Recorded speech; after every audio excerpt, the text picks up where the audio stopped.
Have you ever felt like your cat is watching you with an intensity that goes beyond mere curiosity?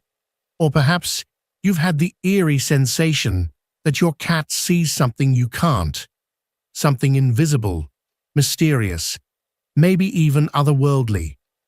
Carl Jung, one of the most enigmatic minds of the 20th century, once warned about a hidden detail in cats, something that few have truly grasped, even today. What Jung had to say about these animals could radically change not only the way you see them, but also the way you understand the invisible forces shaping your psyche and the vast, often misunderstood realm of the collective unconscious. And yes, what you're about to discover may leave you deeply surprised. I invite you to stay with me until the very end, because I'm going to reveal 3 hidden symbols that, according to Jung, suggest that a cat is far more than a simple pet. Instead, it may be a living manifestation of something profoundly spiritual and psychological in your life. The story begins with one of Jung's young patients, who came to him with a disturbing confession. For several weeks, he had been dreaming every single night of a black cat that stared at him from a corner of his room. The cat never moved. It didn't attack or speak. It simply gazed at him night after night, as if it knew something the young man himself could not comprehend.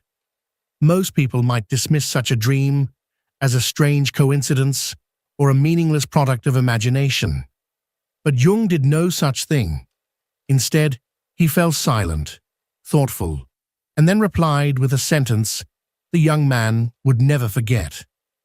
Animals in dreams, especially cats, are living symbols. They represent what we have repressed. They embody our shadow. To Jung, nothing in the unconscious was meaningless. Every image, every creature that surfaced in our dreams held a message, a purpose. And when a symbol, as powerful as the cat, appeared, it was not by chance. It was the unconscious trying to speak, trying to warn, to illuminate something buried beneath layers of reason, trauma, or denied emotion. In Jungian analytical psychology, this is known as the shadow, the darker aspect of our personality that we deny, avoid, or simply refuse to confront. According to Jung, cats, whether in dreams or in real life, often emerge as messengers of this shadow. And here's where the story takes an even more curious turn. After that therapy session, not only did the patient stop dreaming about the cat, but he began to notice real cats appearing all around him, in the street, on rooftops, in his yard, outside his window. Jung explained that this was no coincidence. When the unconscious isn't acknowledged internally, it begins to express itself externally. And the cat, with its timeless symbolism of mystery, stealth, independence, and its innate connection to the unseen, becomes one of the most powerful mediums through which the unconscious communicates. From that case onward, Jung began to develop an even deeper vision of the cat's symbolism in human life. He came to believe that cats weren't merely domestic animals. They were archetypal representations of the unconscious, a kind of silent presence that, like dreams, confronted us with what we refuse to see. Perhaps if a cat has ever stared at you without any apparent reason, what you were truly experiencing wasn't just its gaze, but your own, reflected back at you through one of the oldest and most silent mirrors of all, your shadow. To Carl Jung, cats were never simply decorative creatures or household companions. In his profoundly symbolic view of the world, they were living manifestations of ancient archetypes, timeless figures that dwell in the deepest layers of the collective unconscious. From the rituals of ancient civilizations to the dreams of his modern patients, the cat appeared again and again, not just as an animal, but as a loaded symbol, a silent messenger echoing through centuries. Jung understood that archetypes, these primordial images we all share as a species, manifest themselves in universal symbols, and among them, the cat held a particularly enigmatic place. In ancient Egypt, it was worshipped as a spiritual guardian and a sacred being. During the Middle Ages, it was feared, associated with witches and the occult. In Eastern cultures, it was seen as a protector of the soul and the home. According to Jung, these cultural variations weren't random. They were reflections of a deeper psychological truth. The cat represents what cannot be tamed, the mysterious force that watches from the shadows, the parts of reality that lie beyond our conscious control. Jung believed that whenever an archetype appears in our lives, whether through a dream, a synchronicity, or even the sudden and inexplicable presence of an animal, we must pay attention. The cat, in that sense, is not just a creature. It is a symbol pointing toward a part of ourselves that longs to be integrated. It might be our forgotten intuition, the sensitivity we've been taught to repress, or the sacred connection to mystery that modern life has taught us to ignore. In his writings, Jung once said, "Where there is a cat, there is a threshold between worlds, between what we can see and what lies hidden, between the conscious mind and the unconscious." The cat does not enter your life by accident, he warned. It arrives as a messenger of the unsaid, a guardian of the unresolved. Its unpredictable behavior, its ability to see in darkness, its apparent indifference, yet undeniable presence. These are all traits that mirror the complexity of the human soul. This is precisely why Jung was never surprised when, during times of existential crisis or profound inner transformation, people began noticing cats more frequently in their lives. For him, this was a clear sign that the unconscious had begun to speak, not with words, not with logic, but with symbols. And few symbols, Jung said, are as powerful, as ancient, and as revealing as the gaze of a cat, watching you silently as if it knows something you have yet to remember. Carl Jung was far from an ordinary scientist. While many in his field focused solely on what could be measured, dissected, and proven, Jung ventured into the deepest corners of the human soul. For him, the soul held as many mysteries as the vast universe, and within those mysteries were symbols, living, breathing keys to understanding the psyche. These symbols appeared in dreams, in synchronous moments, and even in everyday interactions with animals. Among those animals, cats held a particularly intriguing significance. Throughout his life, Jung shared haunting and profound reflections on these enigmatic creatures. Through decades of study, clinical observation, and symbolic interpretation, Jung arrived at three key revelations about cats, insights that would not only challenge conventional thinking, but also transform the way many perceive these animals. His first revelation was that the cat embodies what he called the active shadow. This is the side of ourselves we tend to suppress or deny, the fears we try to forget, the guilt we bury deep within, the traumas that haunt us silently, and the forbidden desires we are too ashamed to confront. According to Jung, cats do not merely represent this shadow in our dreams, they can actually mirror it in real life. He noted that a cat's presence during emotionally turbulent moments might not be coincidental at all. When a cat enters a room during times of emotional chaos or behaves strangely in specific areas of a home, it may be signaling something deeper, an unacknowledged part of our psyche that is surfacing and asking to be recognized. There are countless accounts from patients who reported that their cat would approach them only during moments of severe anxiety or sadness, almost as if drawn by an invisible thread. Jung interpreted these moments not as random, but as symbolic expressions of the shadow-seeking integration. The cat, unlike the human, does not run from the darkness. It stares straight into it, fearless and unwavering.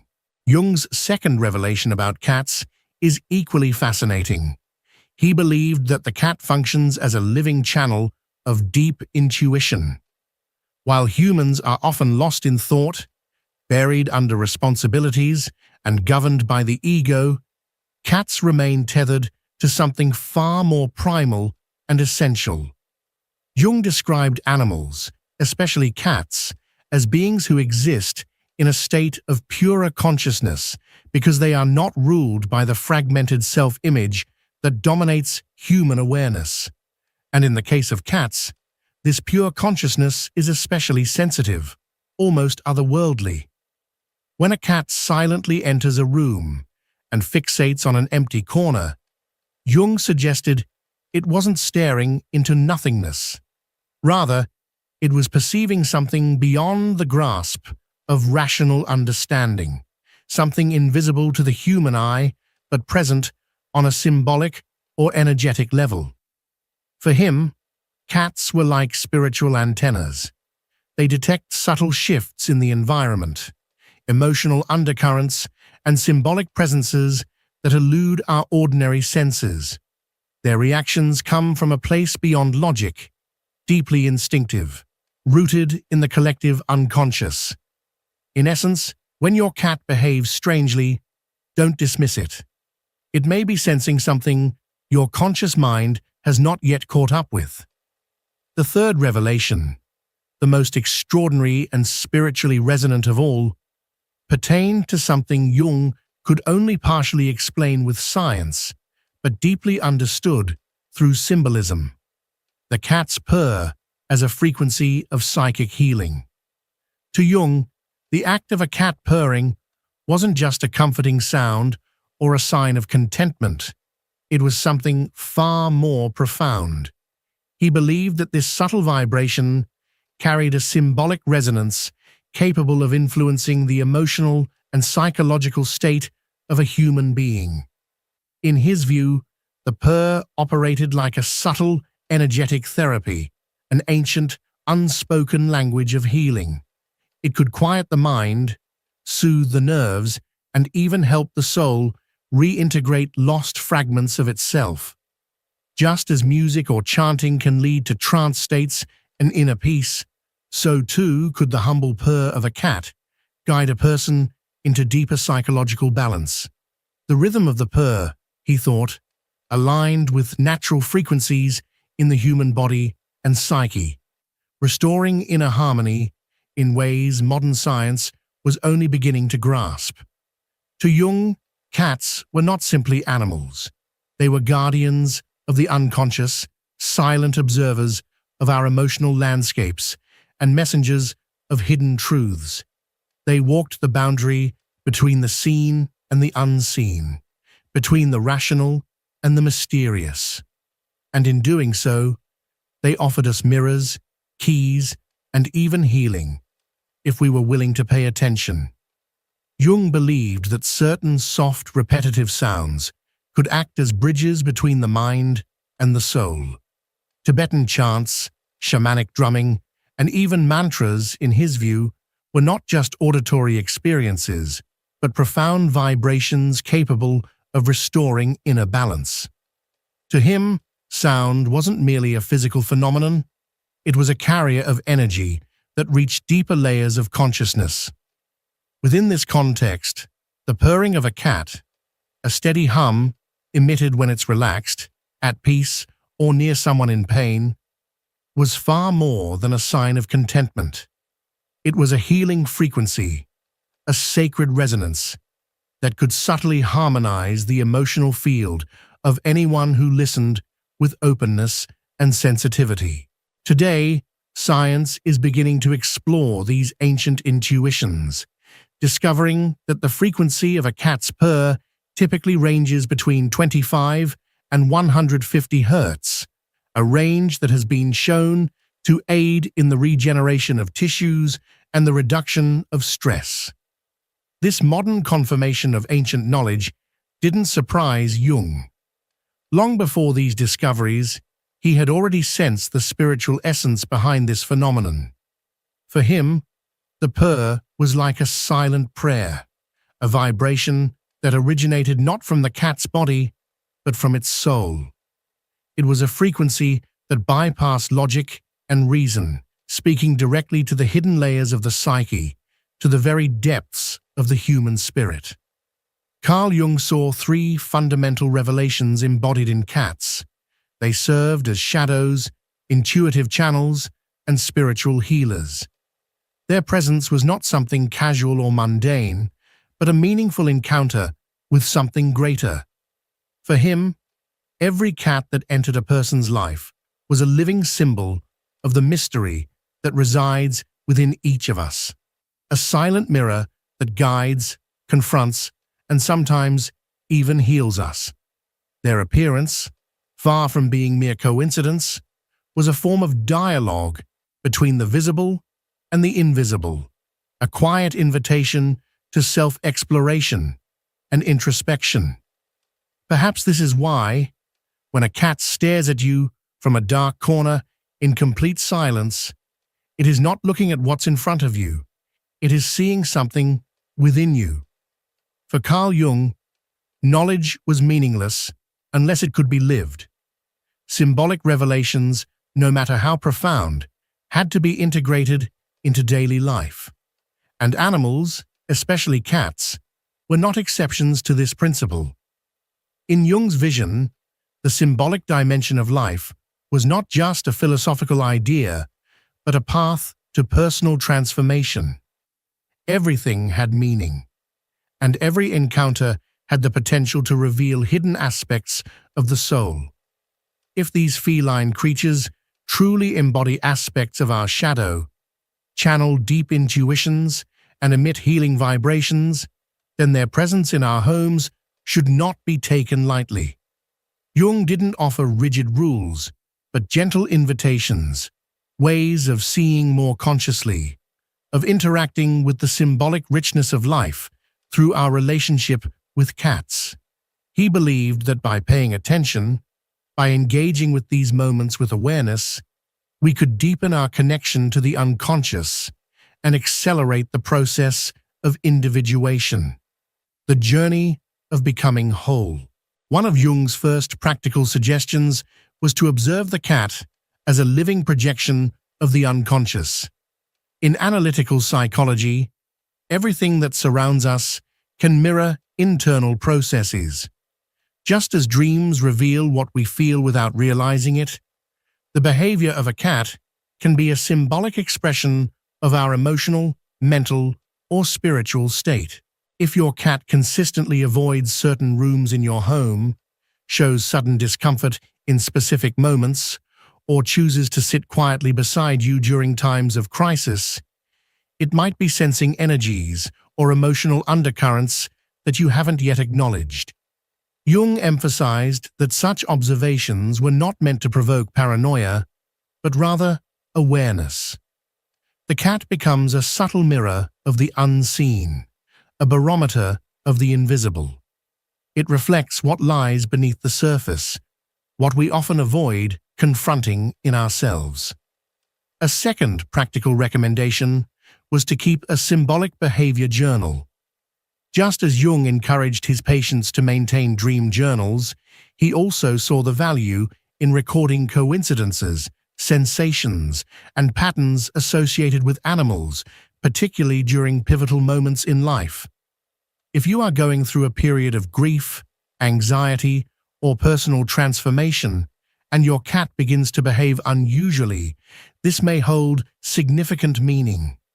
Jung advised writing down these occurrences, correlating them with internal emotions or major life decisions. Over time, such records may reveal patterns and connections between the outer world and your inner landscape, patterns that were previously invisible, but now illuminate the intricate dialogue between soul and experience.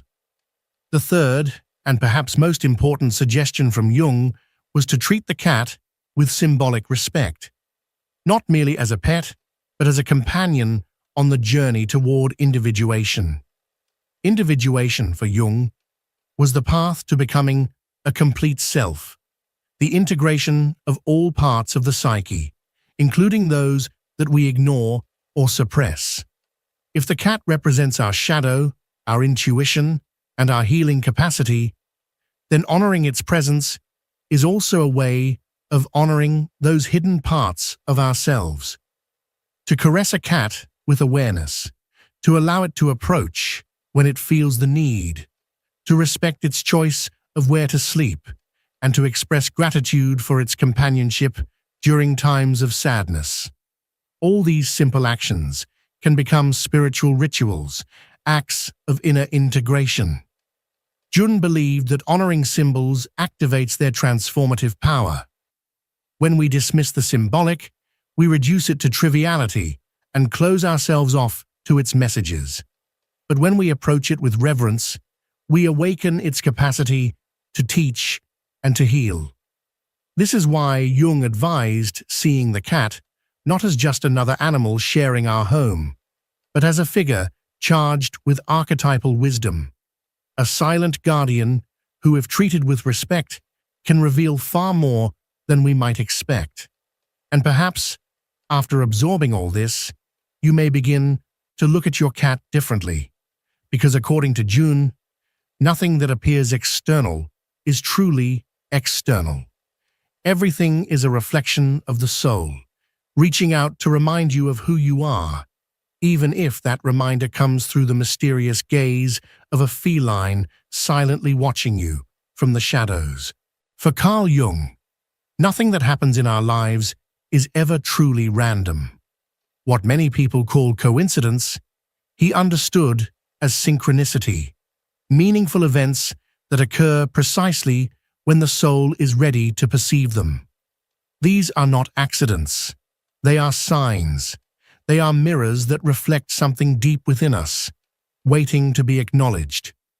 From this perspective, the arrival of a cat in your life can be far more profound than just acquiring a pet. It can be a message, a living symbol placed before you by life, or perhaps by your own unconscious, to awaken something within you, to shift your perception, to encourage you to look inward with new eyes. Carl Jung believed that everything around us is a projection of our inner world, a reflection of aspects of our psyche that we may not be consciously aware of. And so, if a cat shows up during a period of emotional turmoil, if it chooses to stay by your side during long, silent nights, if it gazes at you with a knowing stare, as if it understands exactly what you're going through, don't ignore it. Don't brush it off as just another animal. It might not be that simple. It might be the embodiment of a mystery, a silent messenger from the depths of your own being. Just like our dreams communicate through symbols, cats can become living metaphors, creatures whose penetrating gaze, mysterious independence, and heightened sensitivity speak volumes about the parts of ourselves we've neglected or hidden away. They confront us with truths we've refused to see, our repressed emotions, our unresolved fears, our intuitive and sacred essence that we've tried to silence in the noise of modern life. And then something happens. When you truly stop to observe your cat, not just casually, but with deep presence, something inside you begins to shift. You start to realize that its silences aren't empty. They're full of meaning, that its movements aren't random. They're purposeful, that its presence isn't merely comforting, it's symbolic. You begin to understand that your cat might be guiding you, protecting you, even healing wounds within you that you didn't know existed.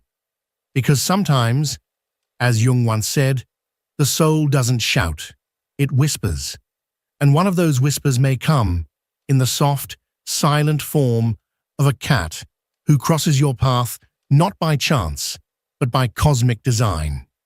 If you already have a cat, this is your invitation to look at it differently. Ask yourself, what part of me is this creature reflecting? What energy is it picking up? What message is it trying to deliver? Because it might be more than just a companion. It might be a guide, a sentinel, a healer wrapped in fur. And if you don't have a cat, but something about this message resonates deeply within you, maybe it's only a matter of time before this living symbol steps into your life. Because, as Jung said, when the soul needs something, the universe conspires to reveal it, even if it comes in the form of a feline who wasn't invited, yet arrives at precisely the right moment. Have you ever had an unexplainable experience with a cat? Have you ever felt that your pet knew more about you than you did about yourself? Share it. Your story might be the sign someone else is waiting for. In a world that grows louder and more disconnected every day, there are still sacred symbols that continue to gently knock at our door. And sometimes those symbols have whiskers, walk silently, and gaze at us with the timeless wisdom of a being who's been here long before we ever were. Thank you for joining me in this deep reflection, inspired by the psychology of Carl Jung. And remember, nothing external is truly external. Everything that reaches you is trying to reveal something that already lives within you. If this message spoke to your soul, subscribe to the channel and activate the notification bell so you don't miss any new content.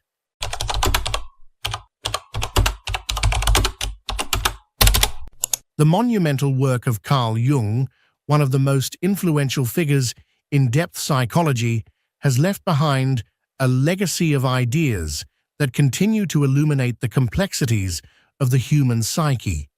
His theories are not merely abstract concepts, but living truths that echo through the inner landscapes of individuals across cultures and generations. Among Jung's most profound contributions lies a concept that is often misunderstood and yet holds tremendous implications for both personal and collective transformation: the presence and influence of the unrecognized shadow. Jung's exploration of archetypes, complexes, and the collective unconscious provides a framework through which we can begin to comprehend the hidden dimensions of the self. But perhaps one of the most urgent messages in his body of work, a subtle warning that often escapes casual readers, is the insidious danger of a shadow left unseen, unacknowledged, and therefore uncontrolled. The shadow, in Jungian terminology, is far more than just the dark or negative side of the personality. It represents everything that a person has failed to incorporate into their conscious identity. It is the repository of thoughts, emotions, impulses, desires, and even potential strengths that the ego has rejected, sometimes because they were considered socially unacceptable, morally wrong, or simply out of alignment with the individual's idealized self-image. This means that the shadow is not inherently evil. In fact, Jung emphasized that the shadow includes not only our destructive tendencies, but also our unused potential, creativity, authenticity, spontaneity, even love, that we have repressed or denied because they threatened the version of ourselves we were told to maintain. From childhood, we are taught, subtly or explicitly, what parts of ourselves are welcome and what parts are not. We begin to divide our psyche, pushing aspects of our being into the unconscious in order to survive socially and emotionally. A child who learns that anger leads to punishment may suppress their assertiveness. A girl taught to always be modest may hide her natural confidence and power. Over time, these disowned fragments accumulate, forming what Jung called the shadow. But this shadow does not lie dormant.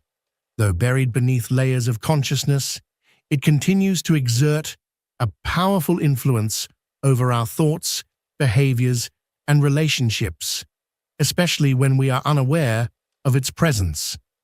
The less aware we are of the shadow, the more control it has over us. Jung warned that the less the shadow is integrated into conscious life, the darker and denser it becomes. It doesn't fade away. It festers, deepens, and eventually erupts in ways that can be harmful, confusing, or even destructive. One of the most common and dangerous ways the shadow manifests is through projection. This is the very warning Jung subtly embedded in his teachings, that we will inevitably project our shadow onto others if we fail to recognize it within ourselves. Projection is a psychological defense mechanism, a process by which the mind attributes our unacceptable inner content to someone else. Instead of owning our jealousy, we see others as envious. Instead of acknowledging our own deceit, we accuse others of lying. This mechanism operates quietly, often unconsciously, and it allows us to preserve a false sense of integrity. By externalizing what we cannot accept about ourselves, we protect our ego from discomfort, but at a significant cost. Not only do we distort our perception of reality, but we also damage our relationships and hinder our own inner growth. Consider this. When we find ourselves reacting with intense emotion to someone else's behavior, anger, disgust, contempt, that reaction might be a mirror. It might be the shadow attempting to make itself known. For example, a person who is deeply irritated by the ambition of a co-worker may actually be suppressing their own ambition, perhaps due to a fear of failure or a belief that they are not worthy of success. A person who is obsessed with pointing out the hypocrisy of others might be desperately avoiding the inconsistencies within their own character. These projections are not just misunderstandings. They are psychic cries for integration. The shadow is not trying to destroy us. It is trying to be seen. Every projection is an opportunity for self-discovery, an invitation to turn inward and ask, what part of me am I denying? What am I unwilling to face? But such work is not easy. Shadow work requires courage, the courage to see ourselves not only as we wish to be, but as we truly are. It demands humility, because we must admit that we are not wholly good, not entirely pure, and not always in control. It requires honesty, because we must look at the parts of ourselves we have spent a lifetime avoiding. And it asks for patience, because the process of integration does not happen overnight. Yet the rewards of this journey are profound. By facing the shadow, we reclaim the energy it has held hostage. We stop projecting our pain onto others and begin to own our experience.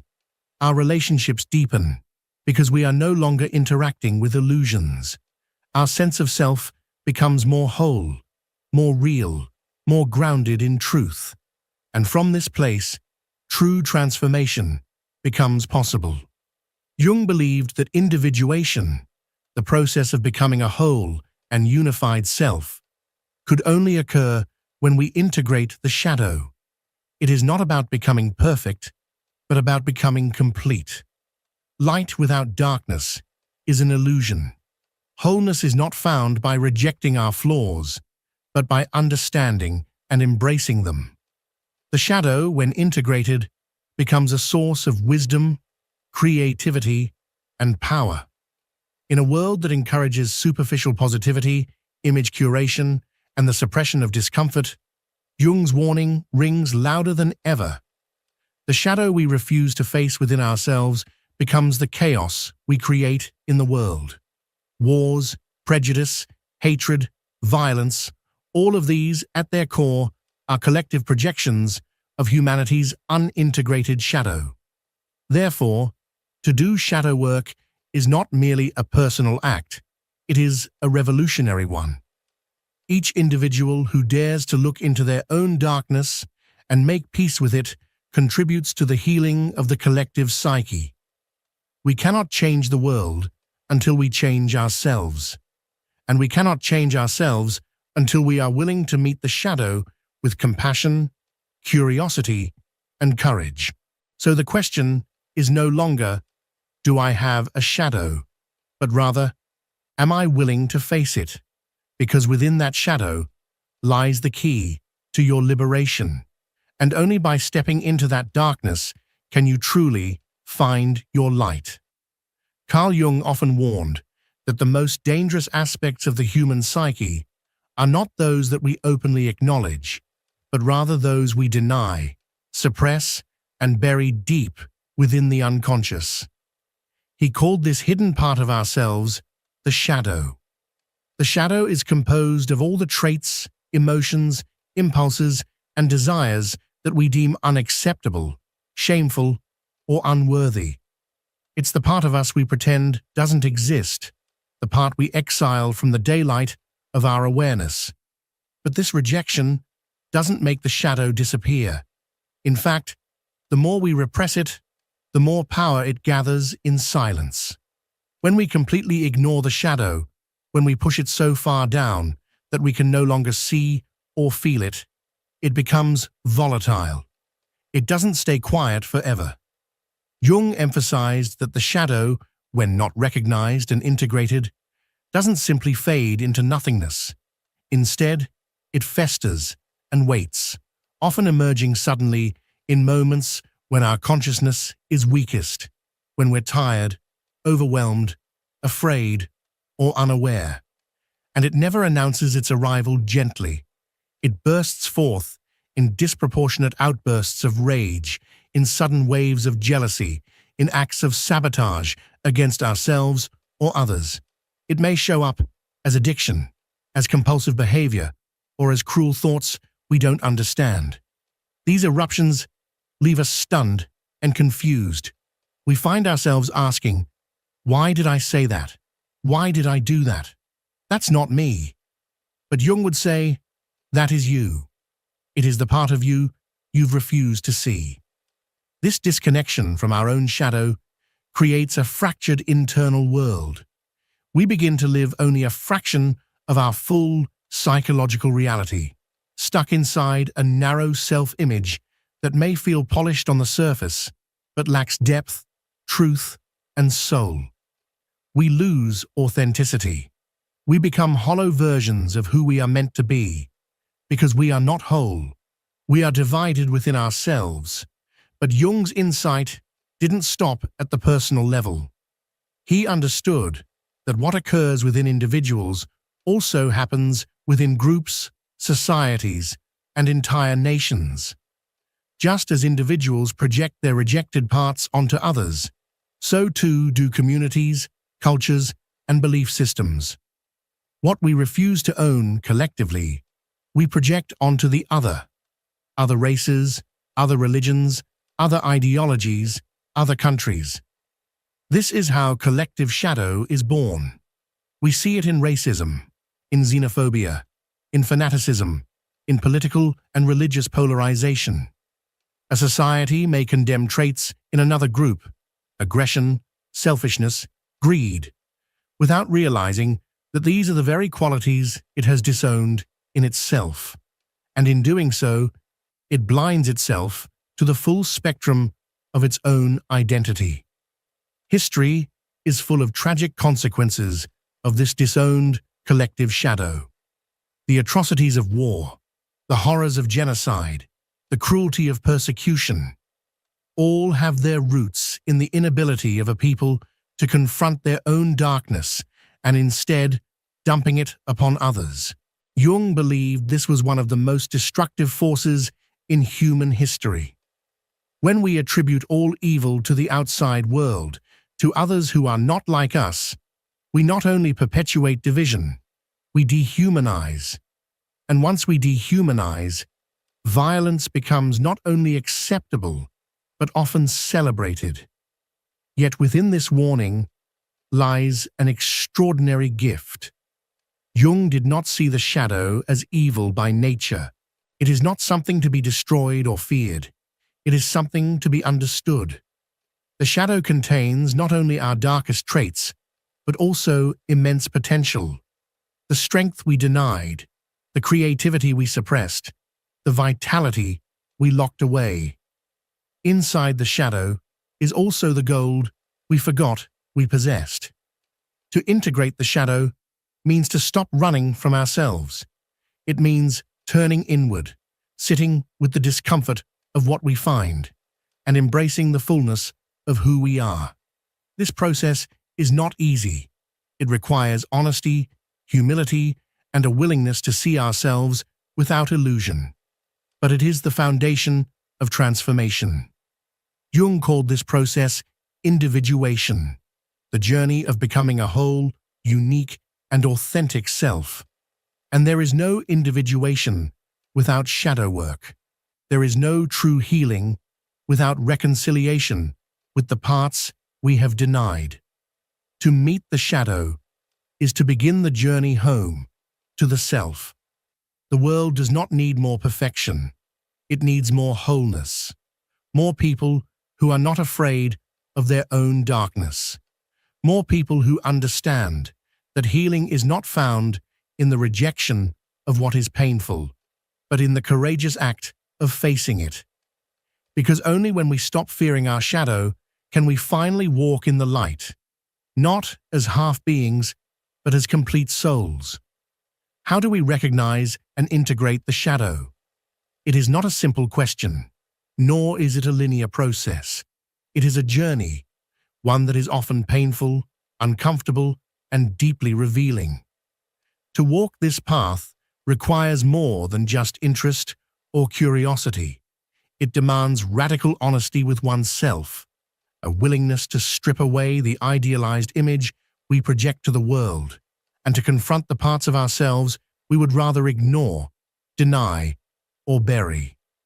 The first step in this inner work is awareness, specifically the careful observation of our emotional reactions. These reactions are like signposts. They point us toward what lies hidden. When something or someone irritates us deeply, that reaction is rarely just about the external trigger.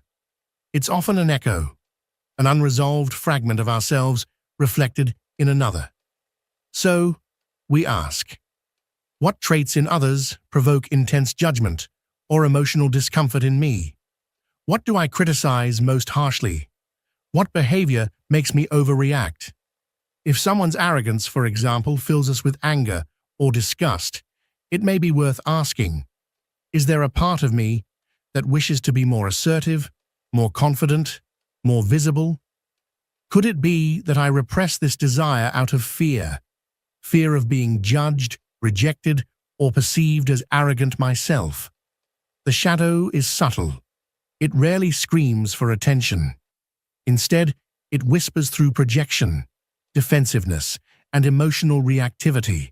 Another powerful way the shadow reveals itself is through dreams. Carl Jung believed dreams are direct messages from the unconscious.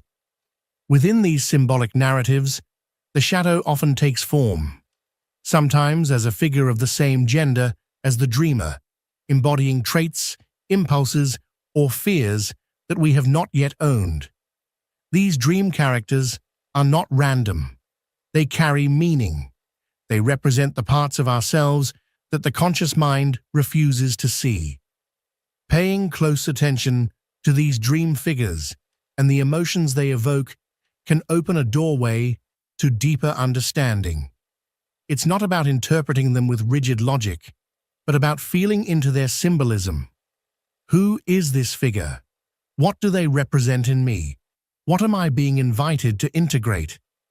But the process doesn't stop with dreams. It requires deliberate introspection, sitting with yourself in moments of stillness and asking the hard questions. What am I afraid to admit about myself? What desires, impulses, or tendencies have I pushed into the dark? What parts of me have I labeled as unacceptable or shameful? Often, we avoid these questions because they destabilize the identity we've worked so hard to build. But this discomfort is not a sign of failure. It's a sign that we're approaching something real. Here's where the distinction is crucial. Integrating the shadow does not mean justifying harmful behavior. It does not mean embracing every destructive urge without question. Rather, it is the act of recognizing that these tendencies exist within us and that they do not make us bad, they make us human. We all carry the seeds of both light and darkness. To pretend otherwise is to live in illusion. True growth comes when we move from denial to ownership. When we stop blaming the world for our inner turmoil and begin to take responsibility for our projections, something shifts. We begin to reclaim lost parts of ourselves. We stop splitting the world into good and evil, right and wrong, and begin to see the complexity of the human experience. We begin to hold our darkness with compassion rather than contempt. This process is slow. It unfolds layer by layer, and it often returns us to old wounds we thought we had already healed. But with each encounter, we become more whole. Each time we face the shadow without flinching, we grow in strength, in clarity, and in authenticity. And perhaps most importantly, we begin to live more freely. Because when the shadow is no longer an enemy, when we no longer fear what lives within us, we stop projecting our inner chaos onto others. We stop seeking villains to fight outside of us and start cultivating peace within. We become less reactive, more grounded, and more aligned with our true nature. Not the version we've performed for others, but the version that has always been quietly waiting beneath the surface. To recognize and integrate the shadow is not the end of the journey. It is the beginning of an entirely new way of being. A life where the unconscious no longer pulls the strings, and where we begin, perhaps for the first time, to truly know ourselves. Denying our inner darkness doesn't make it disappear. On the contrary, it strengthens its grip in the hidden corners of our psyche. When we suppress or ignore aspects of ourselves that we find uncomfortable, they don't vanish. They merely retreat into the shadows, where they gather force, silently influencing our behaviors, our choices, and our relationships from behind the scenes. Carl Jung warned us, what we refuse to acknowledge within becomes projected outward, onto the people and situations around us. This is how the unconscious rules our lives, until we make it conscious. True integration of the shadow requires more than just intellectual recognition. It demands that we find constructive, deliberate ways to engage with that shadow energy, to allow it space in our lives without letting it dominate us. For example, discovering a repressed form of aggression doesn't mean surrendering to violence. It means acknowledging that impulse, understanding its roots, and asking how that energy might be channeled in a way that serves life rather than destroys it. This could mean learning to speak up, to set firm boundaries, or to assert oneself when necessary. It could also involve redirecting that intense energy into physical activity, like sports, martial arts, or intense creative pursuits, where it can be expressed without harm.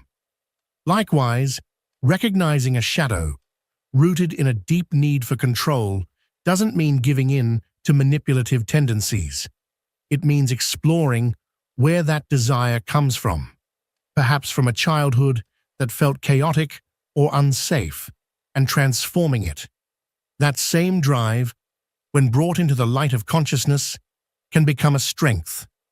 The ability to lead with clarity, to organize with purpose, or to create systems that bring order to complexity.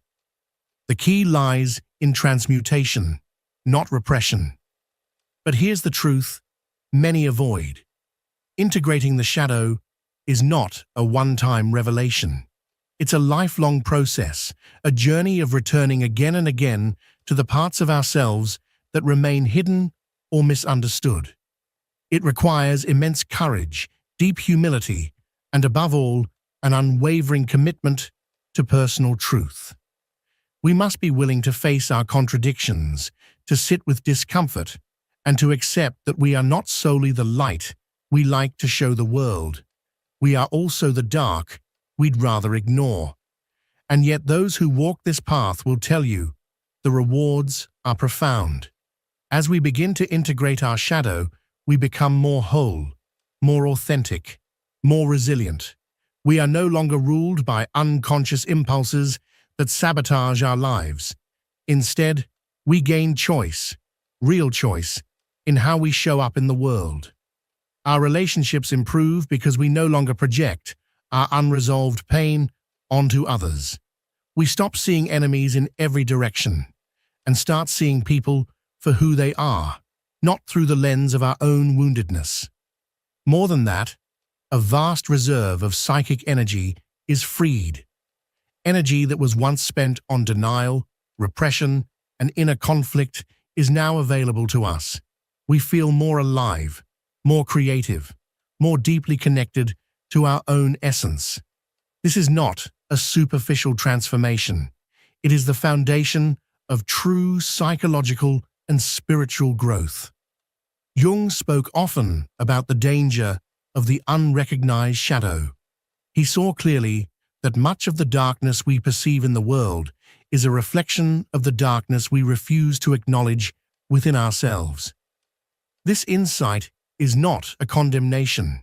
It is an invitation to turn inward with honesty, to confront the aspects of our personality we have long buried, and to do the deep inner work that leads to integration and healing.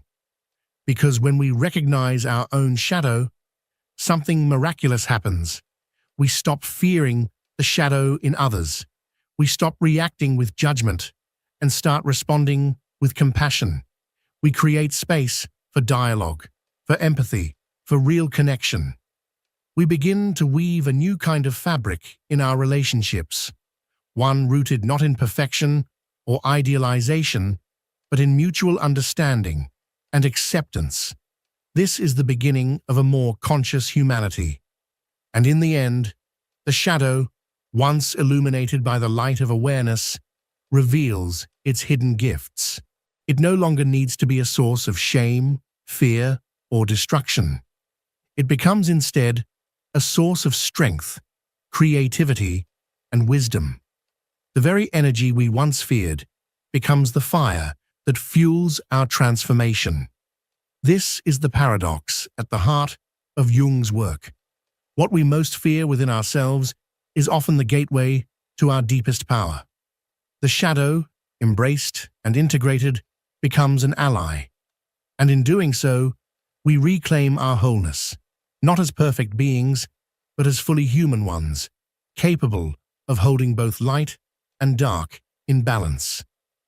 If this message resonated with you, don't leave without taking action. Subscribe to the channel and activate the notification bell, not just to stay updated, but to stay committed to your journey of inner transformation. Because this path isn't about perfection, it's about awakening. And every step you take toward your shadow is a step closer to your true power.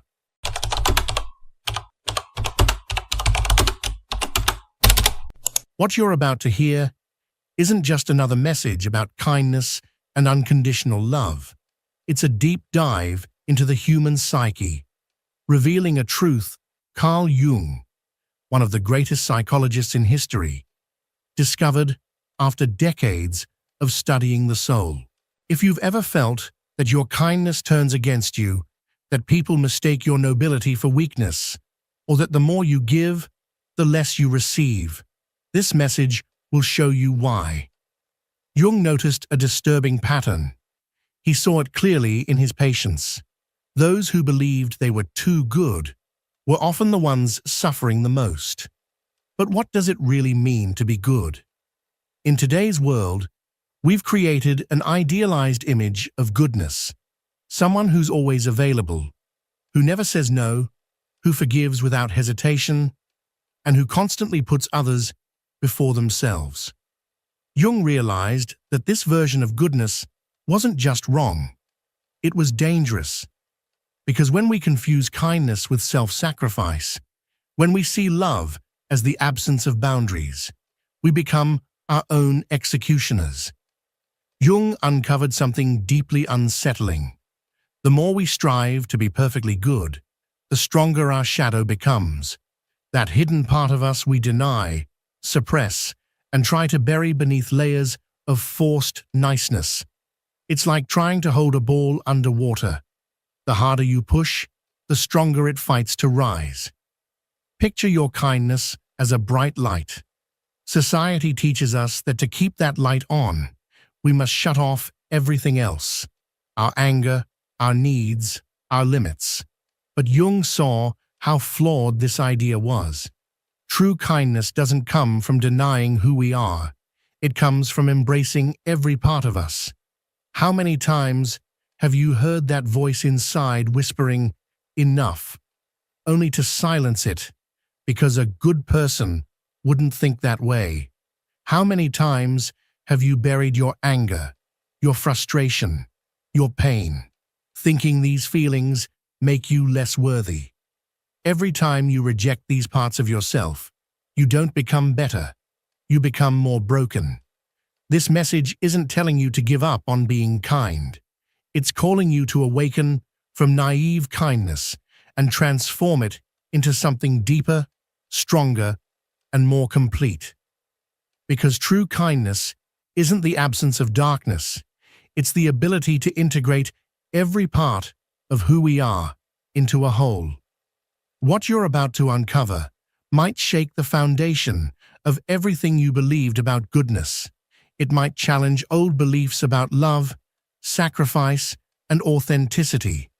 But if you dare to listen, if you allow yourself to question what you've always taken for granted, you'll find a truth that frees you. True kindness doesn't weaken you, it empowers you. It doesn't drain you, it fills you. It doesn't make you smaller, it makes you whole. This is the dark but honest wisdom Jung left behind. To be truly good, we must first become truly whole.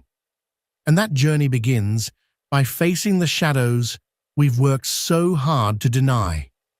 When Jung spoke of the shadow, he wasn't talking about something abstract or symbolic. He meant a real psychological force we all carry within us, a part of us we're taught to fear, repress, and disown. It's where we hide what we think is unacceptable: our anger, our deepest desires, our right to say no, our need to be seen. For those who consider themselves inherently kind, the shadow becomes a terrifying place. Their identity is built around being the light, always helping, never failing, being there for everyone. The thought of having a dark side fills them with dread, as if admitting it would destroy everything they think they are.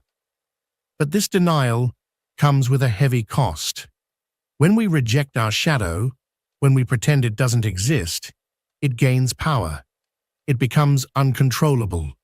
It's like trying to hold back a river with your hands. Eventually, it will break through. Repressed energy doesn't disappear. It twists, it mutates, it emerges in ways we can't control. Overly kind people experience this in subtle but destructive ways. It appears as resentment after helping someone who never returns the favor. It shows up as silent anger when others cross invisible boundaries. It turns into deep sadness when they realize no one truly sees their needs. The more we strive to be perfectly good, the more vulnerable we become to our own shadow. It's a strange paradox. Deny your anger, and you become passive-aggressive. Reject your need for recognition, and you become subtly manipulative. Pretend you don't need anything, and you become an emotional vampire, unconsciously draining others. According to Jung, the shadow isn't our enemy, it's an essential part of our inner world. It holds not only our negative traits, but also our unclaimed power, our ability to set healthy boundaries, to stand up for ourselves when needed. When we reject the shadow, we don't just lose our darkness, we lose part of our light.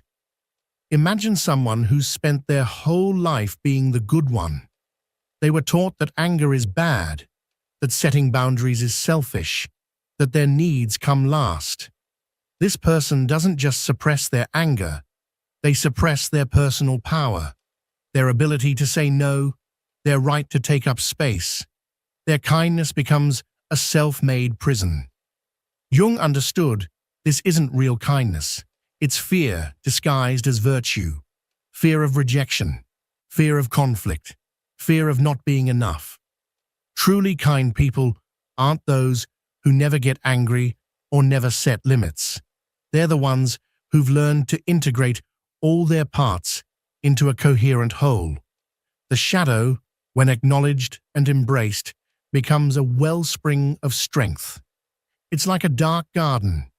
If we dare to enter, we'll find not just our fears, but also our deepest powers. That's where naive kindness transforms into conscious wisdom. For Jung, true spiritual work isn't about eliminating the shadow. It's about learning to dance with it.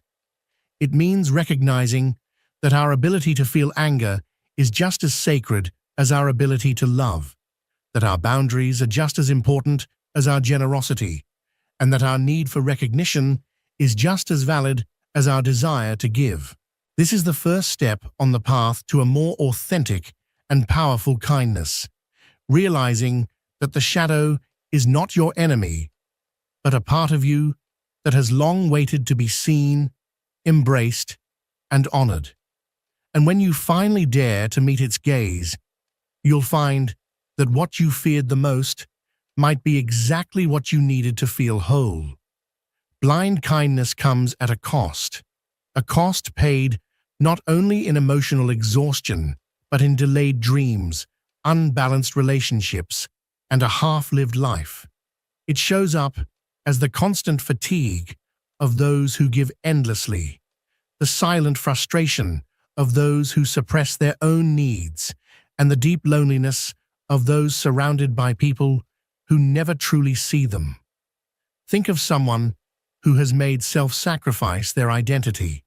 This person gives not just their time and energy, they give away essential pieces of themselves. Every time they ignore their own needs for the sake of others, every time they silence their voice to keep the peace, every time they say yes while their soul screams no, they're paying with fragments of their essence. The modern martyr doesn't wear a visible crown of thorns.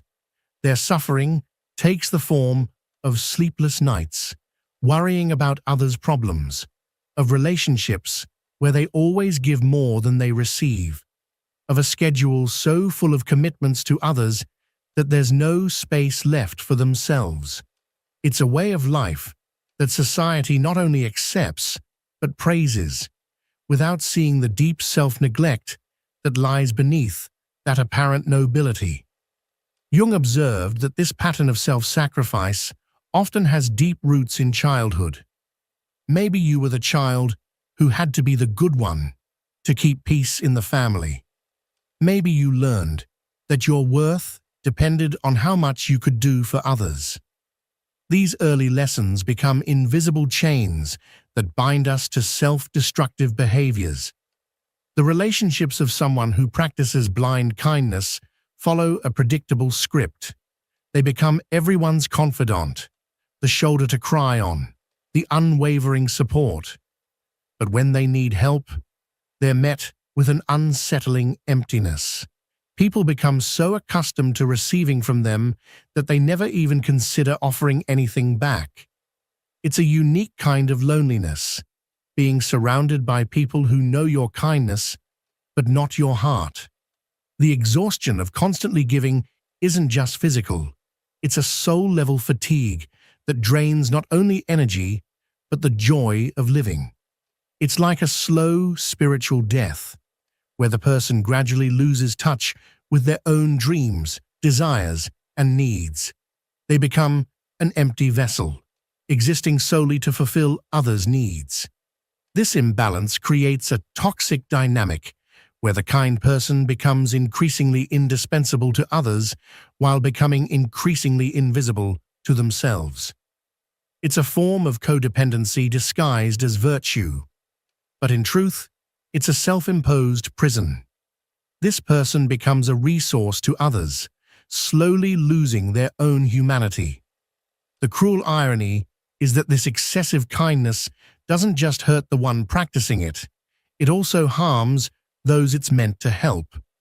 By constantly rescuing others, by always being available, by never letting them face the consequences of their actions, the chronically kind person stunts the growth of those they're trying to save. This behavior pattern doesn't just drain you, it breeds resentment. The resentment of someone who gave everything and received nothing in return. Of someone who was there for everyone, yet finds no one there when they need support. And when that resentment is buried under layers of kindness, it becomes a poison that slowly seeps into every relationship. This is the real cost of blind kindness. We don't just lose our energy, our time, or our peace of mind. We lose connection to our true essence, to our deepest desires, to our ability to set healthy boundaries. We become diluted versions of ourselves, existing mostly in service to others' needs. Integrating the shadow is not a smooth or comfortable process. It's a journey that demands courage, honesty, and the willingness to face what we've long avoided. It's like turning on a light in a room that's been dark for years.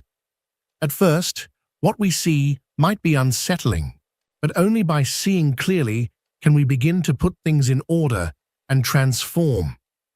This process starts with acknowledging that our excessive kindness has often been a form of avoidance. We avoid conflict. We avoid rejection.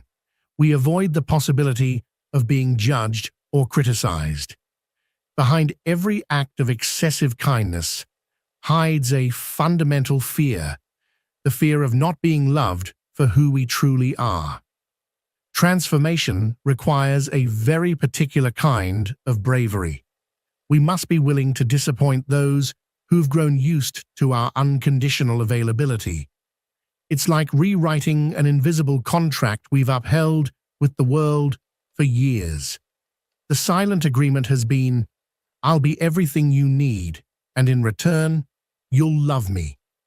But now, the new contract says, I'll be authentic, even if that means I won't always please you. Integrating the shadow doesn't mean becoming cruel or indifferent. On the contrary, it means developing a kindness that is more powerful and real. It's the difference between a weak flame that any breeze can blow out and a strong fire that gives warmth and light without being consumed. True integration happens when we realize that our ability to set boundaries is just as sacred as our ability to give. The power that comes from this integration is fundamentally different from cruelty. Cruelty is born from fear, from weakness, from the need to dominate. True power, the kind that comes from shadow integration, emerges from self-acceptance, from the ability to stand in our truth without needing to overpower others. The wise kindness that arises from this journey is like a tree with deep roots. It doesn't need to prove its strength by tearing others down.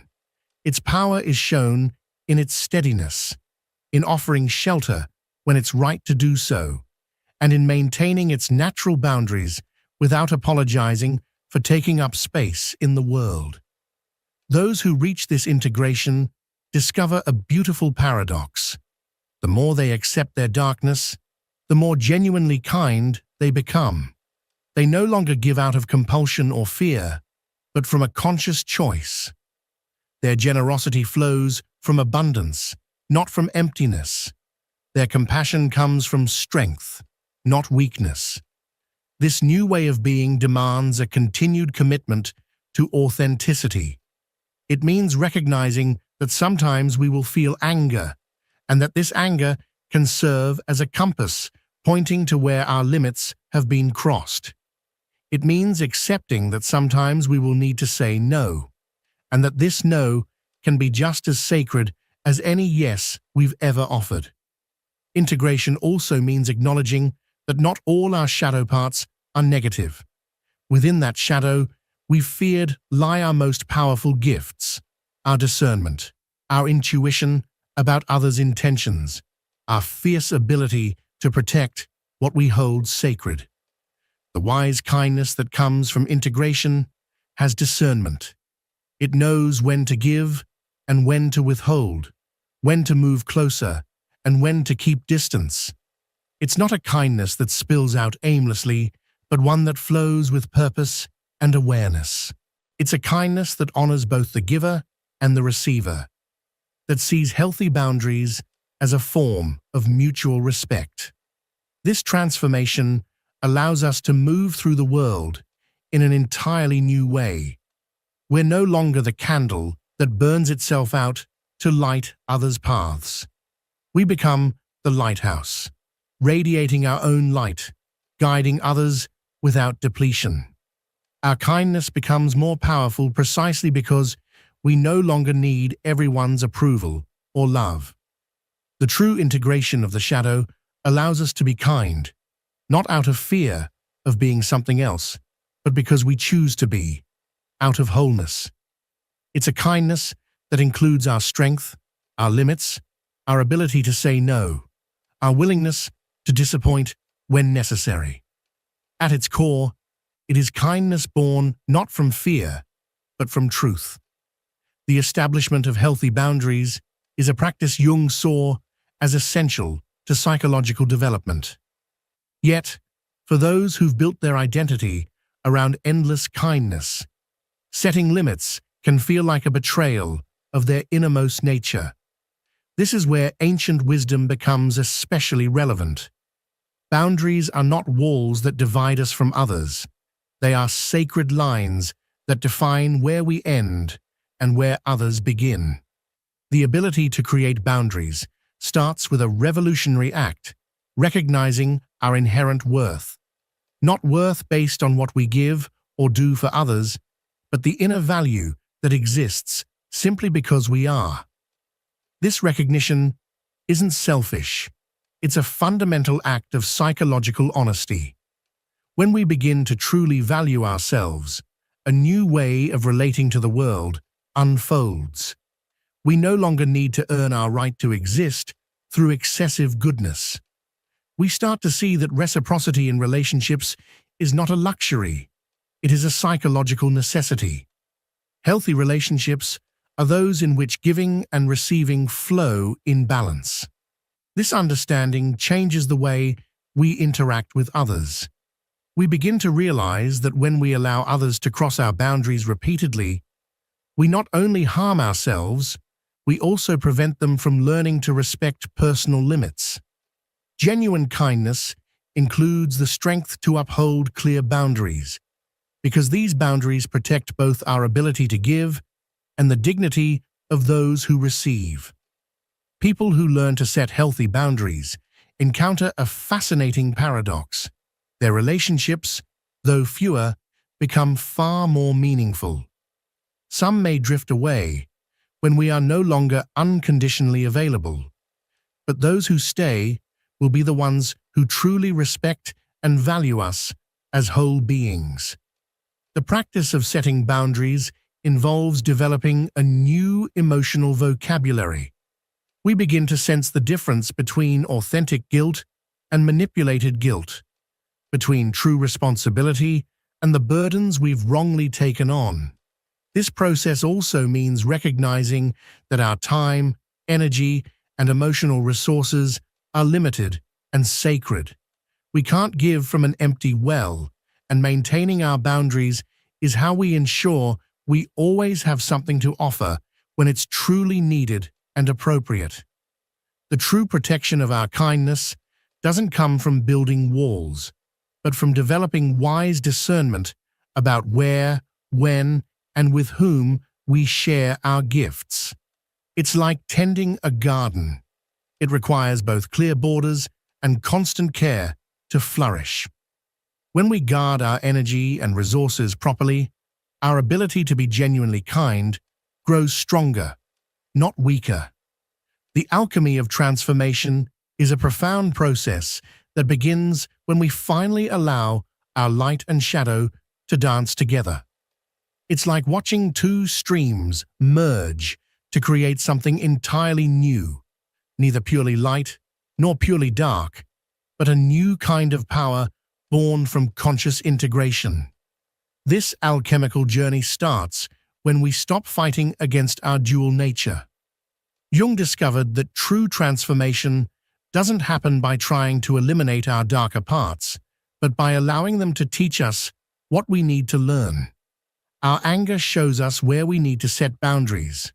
Our resentment points to where we've been giving too much.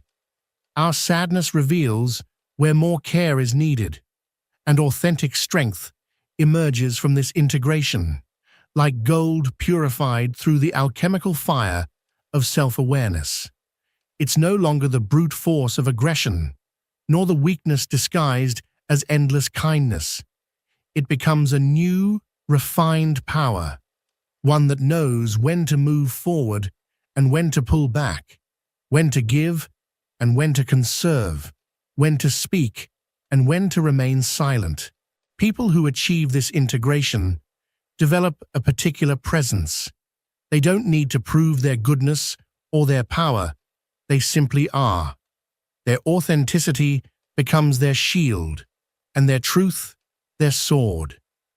They've learned that real strength lies not in controlling others, but in mastering themselves.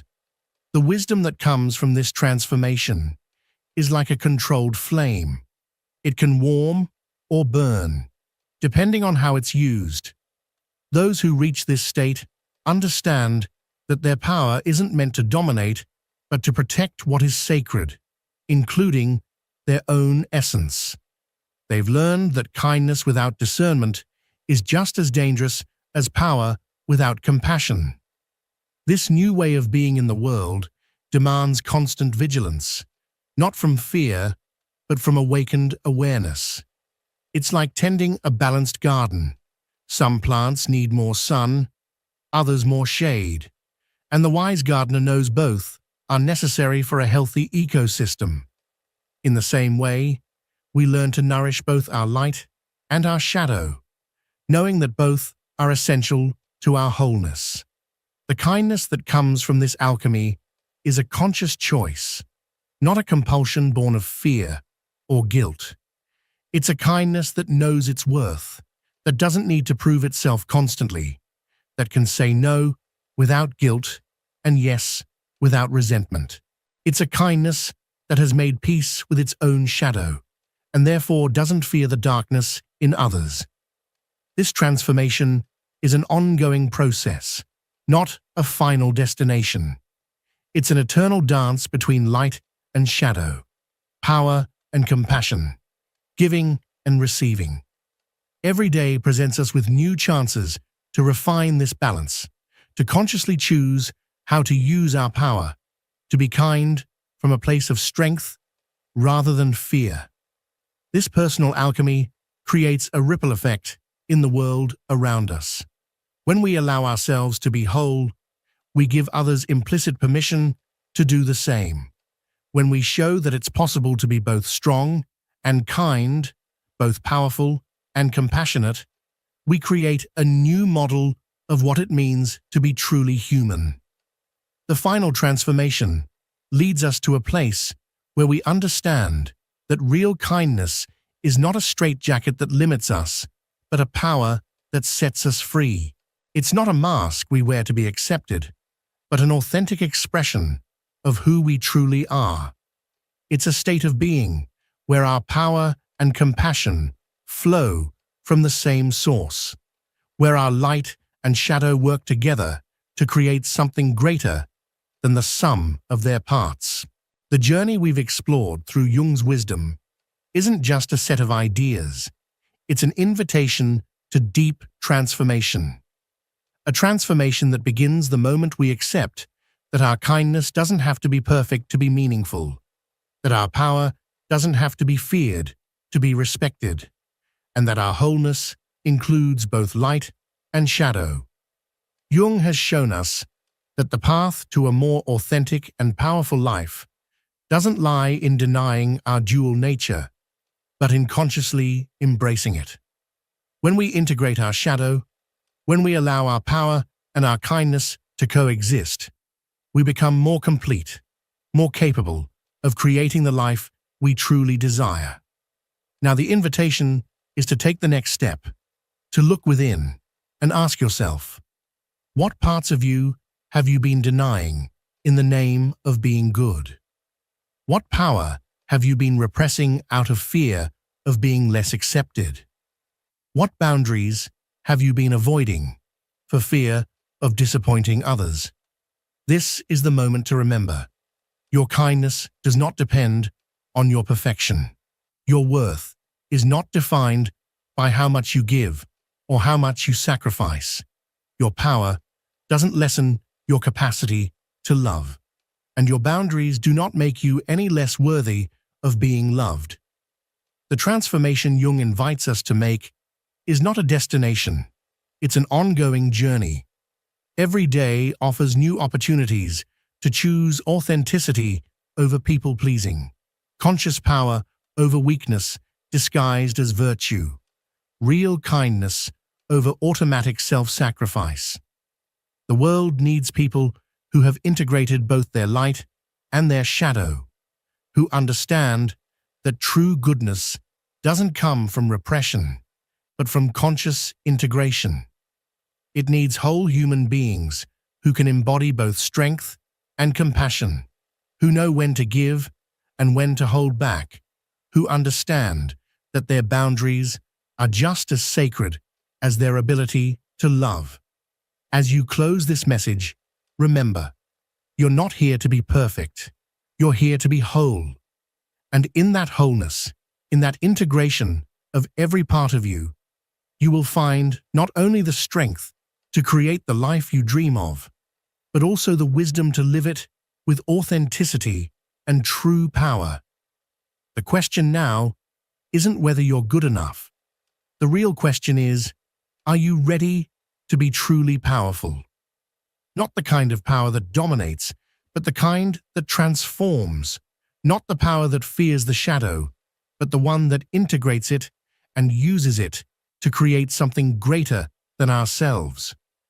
If this message resonated with you, don't forget to subscribe, activate the notification bell, and share this with someone who needs to hear it. Let's walk this path of transformation together.